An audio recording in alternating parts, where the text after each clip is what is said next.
Han, namiss mo tong lugar na to? Oo, sobra. Kaya nga sobrang namiss ko rin to Upo ka muna para makapagpahinga ka. At napagod din tayo sa biyahe. Kahit malayo. Tama naman ang view. Sulit naman dito. Diba? Sobrang namiss ko talaga tong lugar na to. Nice. By the way, Han, bakit mo naisipan na pumunta tayo dito sa lugar na to? Kasi 'di ba, sa tuwing binubuo ko yung mga plano ko para sa atin, ito yung naiisip ko, gusto kong magkaroon tayo nito balang araw. Yun ang pinapangako ko sa sarili ko at Talaga, ha? sa pamilya natin. Magkaroon tayo ng ganito kagandang resort. Ang ganda naman ng mga pangarap mo. Kaya nga sana matupad yung lahat ng yun.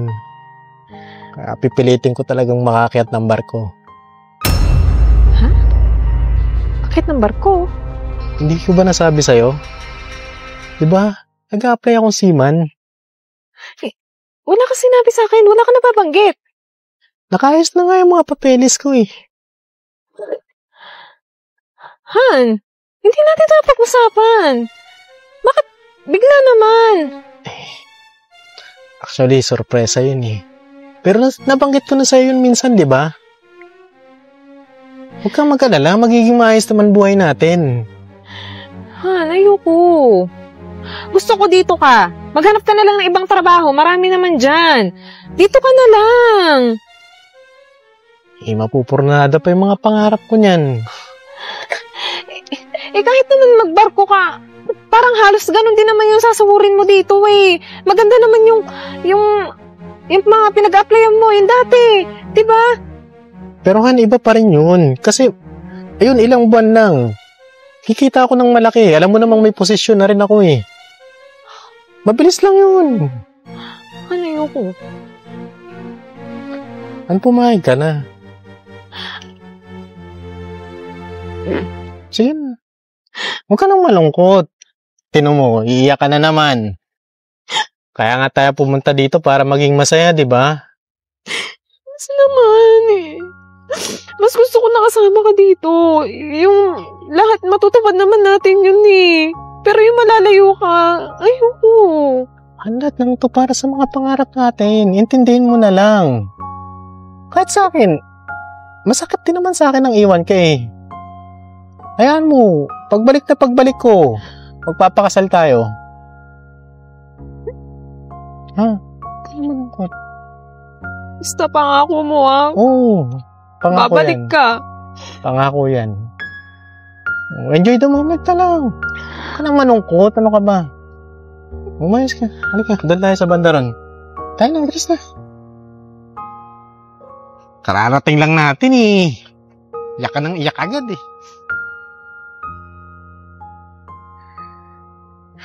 Si Han natawag.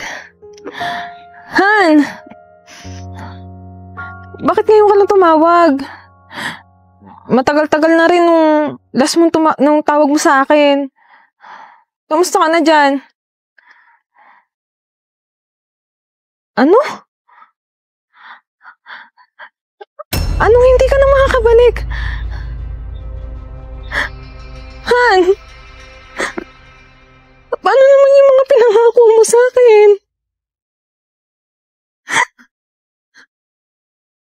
Bakit? May nagawa ba ako? Han, huwag mo naman gawin sa akin to, please. Mga pangarap natin, bibitawan mo na lang para ganda-ganda mga ganun na lang.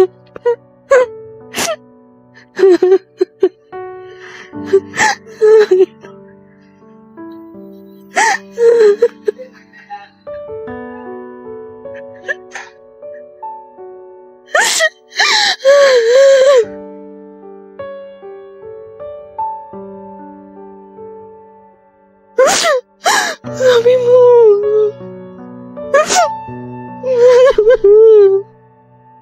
Babalik ka. Bakit mo ako iniwan?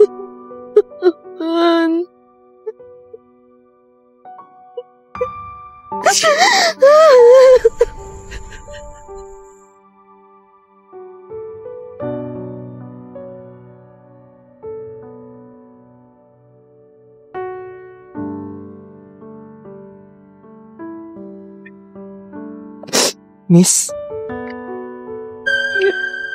Ikaw umiiyak? Okay lang po ako. Okay lang bang maupo ko dito? Sige po, upo po kayo. Madalas ko kayo nakikita ng boyfriend mo dati dito. Ba't parang hindi mo na siya kasama ngayon?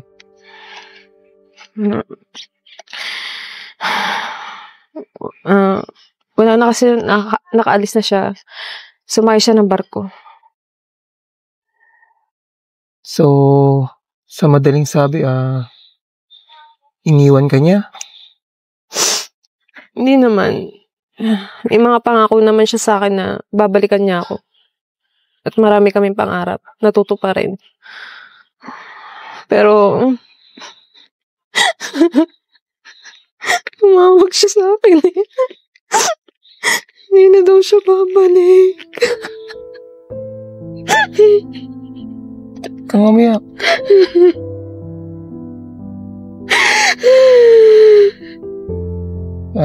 Kapag may umalis,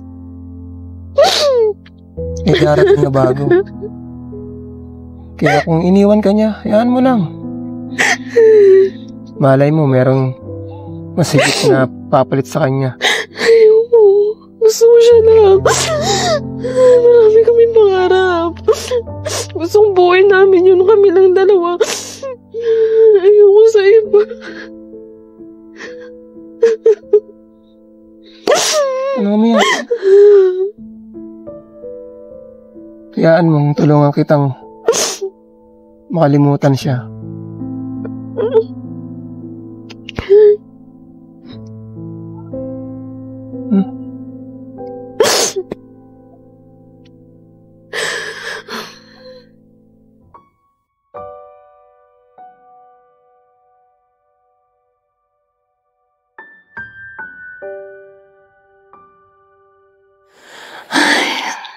Ang ganda talaga dito. Hindi na lang. Napaganda ng maayos tong lugar na to. Ay. Sarap-sarap talagang balikan.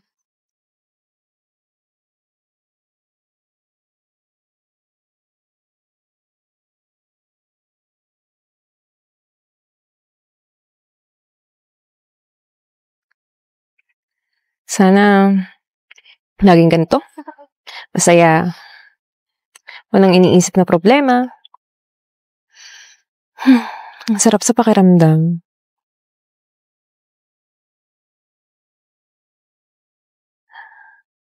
Ano pa kaya kulang dito sa lugar na to?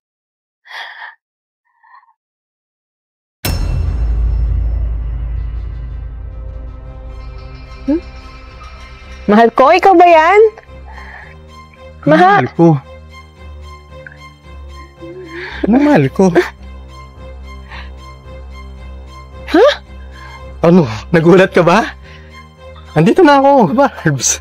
Han, ano? Kamusta ka na? Kamusta ka na? Saglit. Hindi ka ba natutuwa? Nandito na ako. Nakaipon na ako. Pwede na tayo magsimula ulit. Anong ibig mong sabihin na ano? Akala ko ba wala ka nang balak bumalik dito? May balak talaga akong bumalik dito. Nag-ipon lang talaga ako ng malaking pera. Nung napadaong yung barko namin sa Amerika, yun, nagkaroon ako ng chance na mamuhay doon sa Amerika. Kaya hindi agad ako nakabalik. Actually, yun talaga yung plano ko. Ang makaipon. Tapos pagbalik ko dito, ito, magtatayo tayo ng sinasabi kong resort. Nakagaya nito. Teka, Han. Hindi ka ba natutuwa? Halos abot kami na yung pangarap. Marami akong pera ngayon. Hindi, Han. Ay, Han. Jason. Wala na tayo, di ba? Tinapos mo na. Nasabi ko lang yun kasi hindi ko alam kung kailan ako makakabalik eh. Eh, bakit di mo sinabi sa akin na babalik ka? Hindi mo man lamang na tumawag ka ulit. Sobrang gulo ng isip ko na yun. Kasi yung time na yun, sobrang, alam mo yun, natatakot ako kung doon na ako mabubuhay habang buhay. Or, hindi ko, basta, Ang gulo-gulo na ng buhay ko nun. Jason! Ang tagal kong naghintay sa'yo! Naiintindihan kita, pero, Barbs, mahal ko, Han. Mahal na mahal kita. Hindi ko nagbago hanggang ngayon. Ikaw pa rin yung tinitubok ng puso ko. Pero wala na tayo. Jason. Paano wala na tayo? May asawa na ako. Barbs, huwag kang magbiro ng ganyan. Nung ilang taon na hinintay kita, nakilala ko siya. Siya yung may-ari nitong resort na to. Jason. Nagbibiro ka lang, Barbs.